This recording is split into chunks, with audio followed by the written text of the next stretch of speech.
Assalamualaikum warahmatullahi wabarakatuh. Apa kabar semua? Semoga masih dalam keadaan sehat walafiat, dan semoga kita bisa menerima kekecewaan yang terbatas, namun jangan pernah kehilangan harapan dan semangat yang tak terbatas. Kali ini Plastik Ungu akan merangkum alur cerita film India yang berjudul The Warrior. Film yang dirilis pada tahun 2022 ini berbahasa Telugu. Dibintangi oleh Ram Potineni, Kriti Sethi, dan Adi Pinisetti. Film yang menceritakan tentang balas dendam dari seorang dokter yang beralih menjadi perwira polisi hanya untuk menghabisi para gangster yang dengan kejam menyingkirkannya dari kota di mana ia sedang bertugas sebagai dokter. Seperti apa rangkumannya, ikuti terus alur cerita film ini. Dan inilah The Warrior. Film dimulai dengan diperlihatkannya seorang pemuda yang bernama Satya. Ia baru saja lulus dari Universitas Kedokteran. Setelah itu ia bersiap-siap pergi ke kota magangnya bersama ibunya di kota Karnol. Setibanya di kota Karnol, Satya dan ibunya menaiki taksi, yang rupanya supir taksi tersebut tak mengetahui alamat yang mereka tuju. Sang supir pun bertanya kepada seorang gadis, ia bernama Laksmi. Diketahui adalah seorang penyiar radio yang cukup terkenal dan diidolakan oleh para penggemarnya. Laksmi yang mengetahui alamat tersebut segera menyuruh mereka untuk mengikutinya. Di tengah perjalanan mereka dibuat kesal oleh Laksmi yang beberapa kali berhenti untuk membeli barang keperluannya. Merasa dipermainkan, mereka pun meninggalkan Laksmi dan mencari alamat sendiri yang mereka tuju. Setelah sampai ke alamat yang mereka tuju, tiba-tiba Laksmi sudah berada di tempat tersebut. Ternyata Laksmi sudah mengetahui kalau rumah pamannya akan disewa oleh seorang dokter, yaitu Dokter Satya. Keesokan harinya Satya mengawali hari pertamanya untuk menemui dekan rumah sakit. Namun setelah sampai di rumah sakit, ia melihat pasien yang sekarat hingga dengan sigap ia melakukan pertolongan pertama pada pasien tersebut. Disitulah ia bertemu dengan Dr. Robert sebagai dekan rumah sakit tersebut. Beberapa hari kemudian, terlihat seseorang yang telah dihabisi oleh para preman. Kebetulan Satya yang melintas di lokasi tersebut melihat kejadian itu hingga ia bergegas menolong dan membawa korban ke rumah sakit.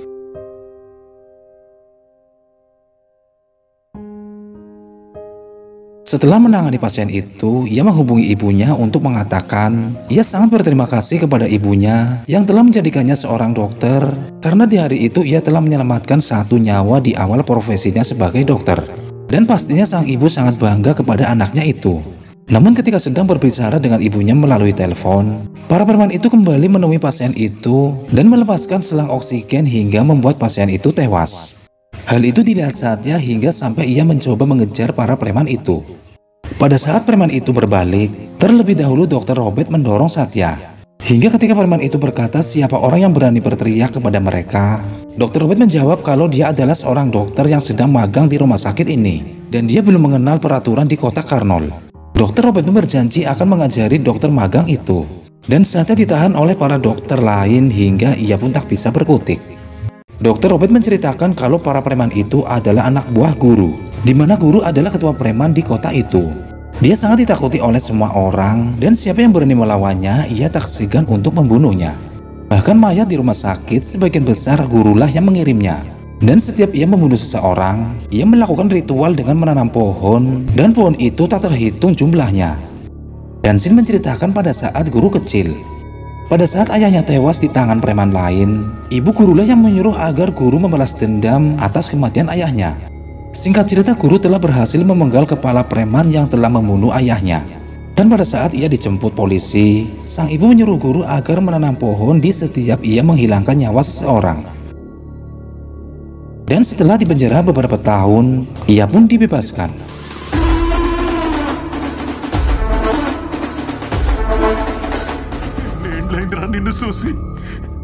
Ia diberitahu sang paman dan anak buahnya kalau harta dan semua properti milik guru telah diambil oleh orang terkaya di kota itu yang bernama Kumarapa. Rumah dan ladang pertanian milik orang tua guru telah dirampas oleh Kumarapa sebagai bunga pinjaman ayah guru saat guru masih kecil. Bahkan sang paman pun mendapatkan sabetan di sekitar matanya. Mendengar semua itu, guru langsung mendatangi markas Kumarapa dan inilah yang dialami guru. తీసుకుపోగలచునా ఈయనకి అర్థమయ్యేటట్టు చెప్పి పంపండ్రా. Setelah di rumah paman, guru mendapati luka di wajahnya oleh anak buah Kumarapa. Tak lama seorang datang mengetuk pintu dan sang paman pun menyuruh guru untuk segera pergi karena sang paman yakin Kumarapa dan anak buahnya pasti akan menghabisi mereka semua. Anehnya guru tetap tenang dan ia menyuruh sang paman untuk membuka pintu rumahnya. Dan ternyata orang itu adalah Kumarapa dengan wajah ketakutan serta membawa surat-surat properti untuk dikembalikan kepada guru. Ternyata yang terjadi sebenarnya adalah guru telah menghabisi semua anak buah Kumarapa dan Kumarapa sendiri tak berkutik ketika guru membawa anak Kumarapa untuk ia culik dan ditukar dengan surat-surat properti miliknya. Mulai saat itulah guru menjadi penguasa di Karnol dan tak ada satupun warga yang berani melawannya. Guru juga menikahi perempuan yang telah menolongnya pada saat guru berkelahi dengan lawannya dan ia pun memiliki seorang putra. Namun semua itu tak membuat Satya takut. Ia malah melaporkan semua kejahatan guru ke kantor polisi. Dan di kantor polisi diperlihatkan seorang anak yang mendapatkan tamparan oleh polisi yang bernama Devaraj karena tak sengaja menumpahkan kopi yang sedang ia bawakan. Setelah itu datang Satya yang melaporkan kejadian pembunuhan di rumah sakit yang dilakukan oleh para anak buah guru. Mendengar nama guru, semua polisi ketakutan dan mengabaikan laporan dari Satya. Devaraj pun langsung memberitahukan hal itu kepada guru. Namun menanggapi hal itu, guru terlihat sangat santai. Kembali ke Satya yang sedang menjemput kakaknya yang sedang hamil. Dan di perjalanan ia dipepet dua truk yang menakut-takuti Satya yang berarti ancaman kepada Satya yang berani mengusik kehidupan guru.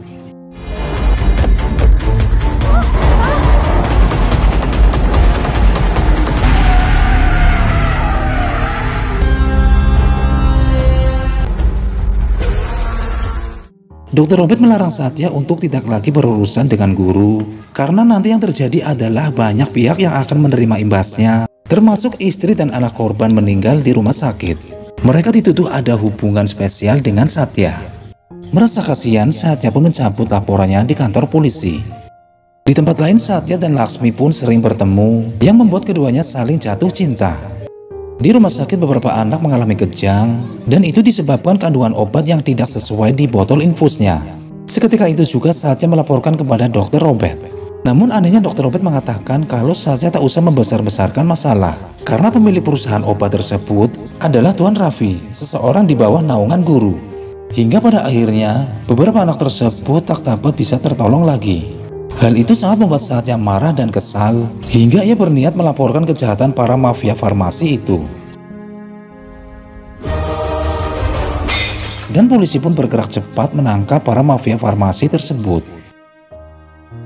Guru sendiri sangat marah dan merencanakan sesuatu kepada Satya.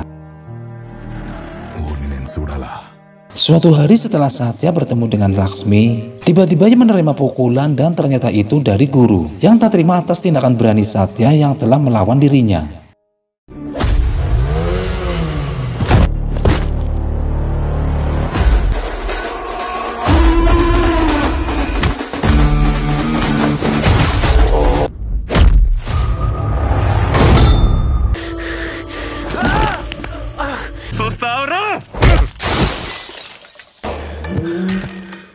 Ia mengajar Satya dan menghantung tubuh Satya di pagar besi, lantas meninggalkannya.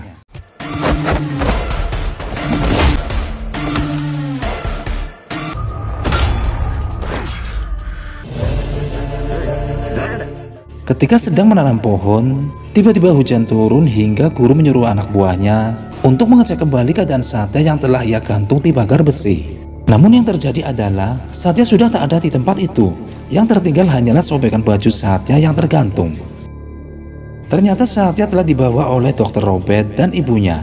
Dr. Robert meminta sang ibu untuk membawa Satya pergi dari kota itu. Dan cerita berpindah ke 2 tahun ke depan, di mana masih terlihat sobekan baju Satya yang masih tertancap di pagar besi. Di saat itu pula guru melebarkan sayapnya untuk terjun di dunia politik yang mencalonkan dirinya menjadi anggota Dewan Legislatif. Namun tak sedikit pula yang tak setuju dengan pencalonan guru karena rekam jejaknya sebagai seorang ketua preman yang sudah membunuh banyak orang.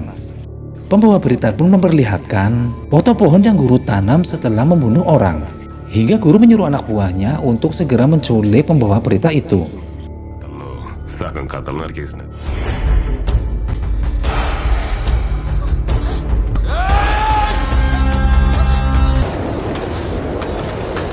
Seketika sedang dikejar, tiba-tiba seseorang menarik tangan wanita itu, dan dia adalah Satya.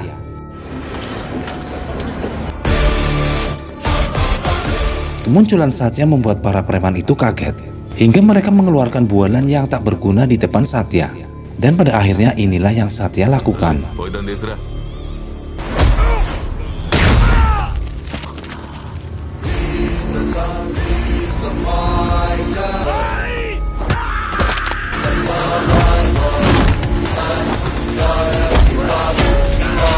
Sementara itu terlihat beberapa anggota menaruh hormat kepada Satya atas keberaniannya. Ternyata diketahui, Satya sangat menaruh dendam kepada guru. Faktanya selama 2 tahun ia telah melepaskan profesi dokternya dan masuk ke akademi kepolisian. Ia berlatih dengan penuh semangat untuk menjadi perwira polisi yang tangguh, untuk bisa memberantas semua kejahatan dan membalas dendam kepada guru. Sebagai kandidat teratas dalam pelatihannya, ia memilih tempat sebagai tugas pertamanya di kota Karnol. Setibanya di Karnol, ia pun dihadapkan dengan para anak buah guru, hingga mereka pun harus tewok dengan ketangguhan Satya.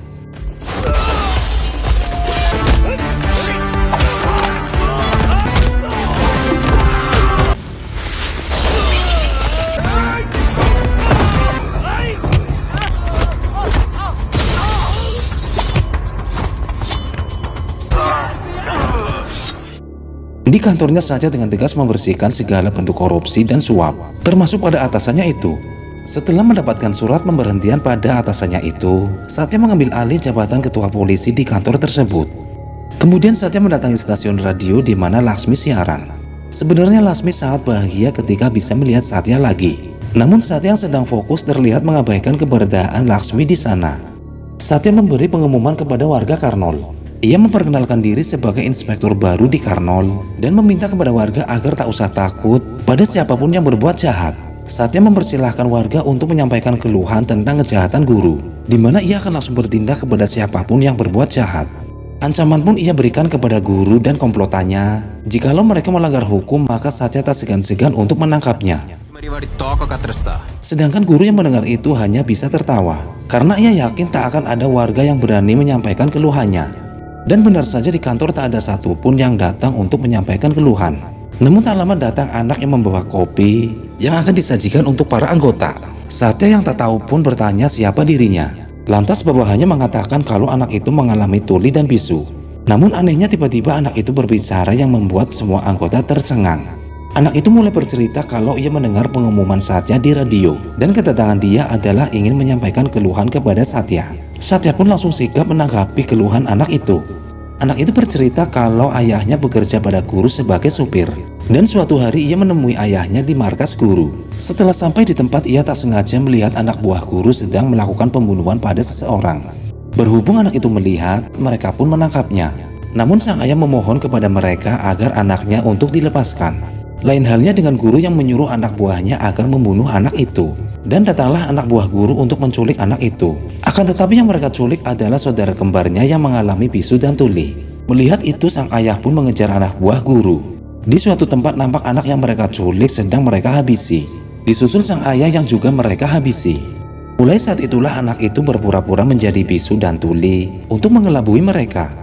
Mendengar cerita anak itu, Satya pun ikut tersulut amarahnya dan meminta anak itu untuk menunjukkan orang yang telah membunuh keluarganya, hingga inilah yang Satya lakukan. Boleh, sir.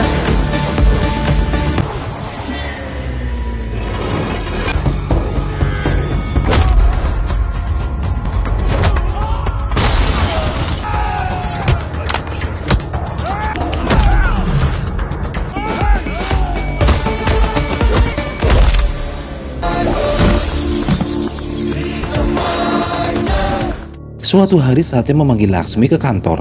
Awalnya Laksmi mengira kalau Satya telah melupakannya. Namun yang terjadi selama 2 tahun, Satya selalu teringat kepada Laksmi. Bahkan minuman kesukaan Laksmi pun ia siapkan spesial untuk Laksmi. Semua itu membuat Laksmi bahagia dan nampak cerah lagi. Di rumah sakit, Satya hendak menemui Dr. Robert yang sudah lama tak dijumpainya. Namun sebelumnya ia menjumpai Dr. Rahim dan menanyakan keberadaan Dr. Robert kepadanya. Dr. Rahim berkata kalau Dr. Robert telah meninggal dalam kecelakaan. Sontak Satya kaget mendengar hal itu. Ia pun merasa janggal saat melihat Dr. Rahim berkata demikian, karena tewasnya Dr. Robert bukan karena kecelakaan biasa. Sedangkan di pasar, guru menemui Ibu Satya yang sedang berbelanja. Guru mengancam kalau ia akan memenggal kepala Satya kalau masih tetap menghalangi semua urusan guru. Tak berbeda dengan Satya, Ibu Satya juga tak takut dengan ancaman guru. Ia malah berkata kalau guru harus siap-siap menghadapi anaknya. Karena Satya kembali ke Karnol bukan sebagai dokter, melainkan sebagai polisi yang akan memberantas habis semua preman di Karnol, termasuk guru dan komplotannya. Kembali ke Satya yang mendapatkan fake 2 wajah buronan yang sedang dicari. Setelah Satya amati, ternyata wajah buronan tersebut adalah wajah yang telah memepet mobilnya beberapa tahun yang lalu, dan mereka adalah anak buah guru. Suatu malam Satya dan Devaraj mendatangi markas guru yang di tengah hutan. Satya pun merusak acara mereka dengan melemparkan batu, hingga membuat mereka marah dan mencari keberadaan Satya. Namun di dalam kegelapan Satya membekuk mereka satu persatu dan menangkapnya.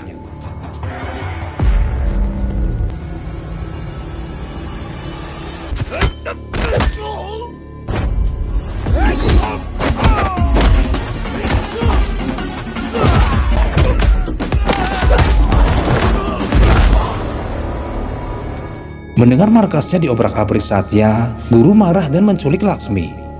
Setelah itu guru menghubungi Satya untuk segera menukarkan anak buahnya dan ditukarkan dengan Laksmi. Namun anehnya setelah mendengar ocehan dari guru, Satya pun mematikan teleponnya. Guru berpikir kalau Satya ketakutan dan akan menghubungi guru kembali. Namun yang terjadi adalah Satya menyuruh kepada semua anggotanya untuk mengumpulkan ponselnya agar semua anggota tak bisa menerima panggilan. Karena Satya tak juga menghubunginya, guru pun menyuruh pamannya untuk menghubungi Devaraj. Namun sengaja Satya tak mengangkatnya. Hal itu membuat guru semakin kebingungan.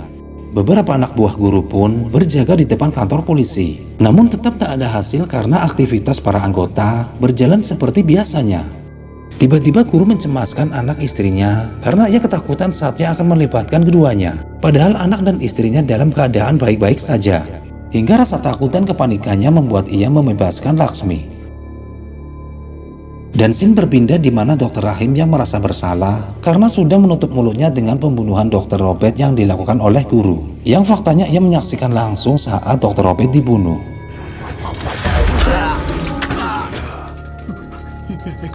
Dengan rasa bersalah ia pun menghubungi Satya serta akan menyerahkan bukti saat pembunuhan itu terjadi. Dan pada saat yang sama mereka pun mendapatkan izin untuk menggali makam Dr. Robert untuk dilakukan otopsi. Satya dan anggota pun bergerak cepat untuk menggali makam Dr. Robert. Namun apa yang terjadi? Pada saat mereka membuka peti matinya, yang mereka lihat adalah mayat Dr. Rahim yang berbaring di sana. Di waktu yang sama tiba-tiba terlihat ponsel Dr. Rahim yang berbunyi dan itu panggilan dari guru yang memberi ancaman dan peringatan kepada Satya. Lagi-lagi sebagai polisi yang jenius, Satya pun merasa janggal dengan tewasnya Dr. Rahim. Dan ternyata benar pada saat mayat Dr. Rahim diperiksa oleh dokter, mereka menemukan sebuah benda dan itu flash disk. Yang ternyata flash disk itu berisikan rekaman pada saat guru membunuh Dr. Robert. Dan keesokan harinya pada saat guru sedang berkampanye, Satya menyeretnya dari keramaian dan menjebloskan ke penjara. Melihat suaminya di penjara, istri guru melakukan sayembara bagi siapapun yang bisa memenggal kepala Satya dan membawa ke hadapannya, maka ia akan memberikan imbalan berupa properti miliknya beserta surat-suratnya.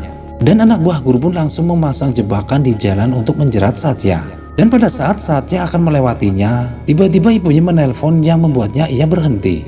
Dan pada waktu yang bersamaan, Laksmi muncul yang berjalan di depan Satya, hingga jebakan itu pun justru mengenai Laksmi. Follow me.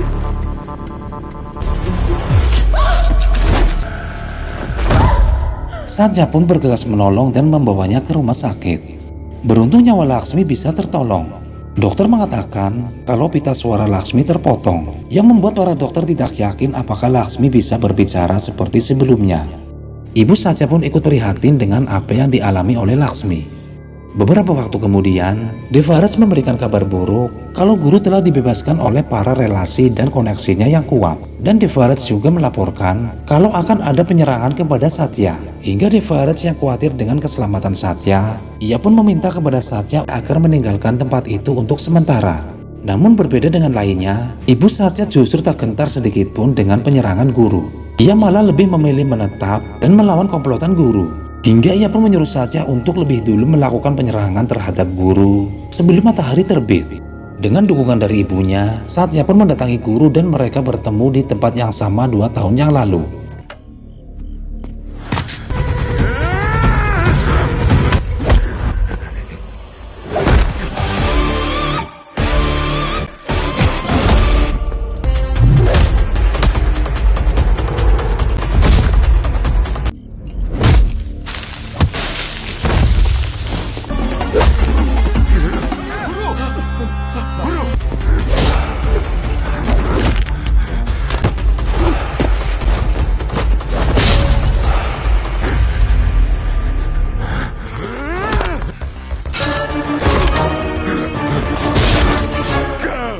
Satya berhasil membekuk guru seperti apa yang guru lakukan pada Satya 2 tahun yang lalu. Hingga guru pun harus tewas tergantung dan film pun berakhir. Baik teman-teman, itu tadi alur cerita film pada video kali ini. Semoga semua terhibur. Terima kasih yang sudah menonton dan saya pamit. Wassalamualaikum warahmatullahi wabarakatuh.